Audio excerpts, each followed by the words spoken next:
আমু আলাকু বলো আসসালামু আসসালামু আলাইকুম। আলাইকুম। বলো তুমি কেমন আছো? তুই কেমন আছো?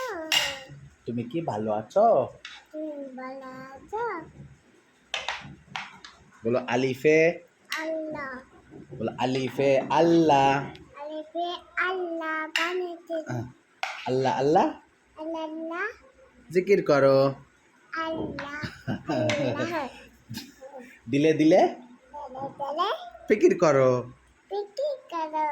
বাতে পাতে বলো তুমি বলো বাইতুল্লাহ আল্লাহর ঘর আল্লাহ কর বাইতুল্লাহ। বাজারিল্লাহ তারপর বলো বানিয়েছেন বানিয়েছে খলিলুল্লাহ। উড়িলুল্লাহ ওখানে বলো মাশাআল্লাহ। মাতাল্লাহ।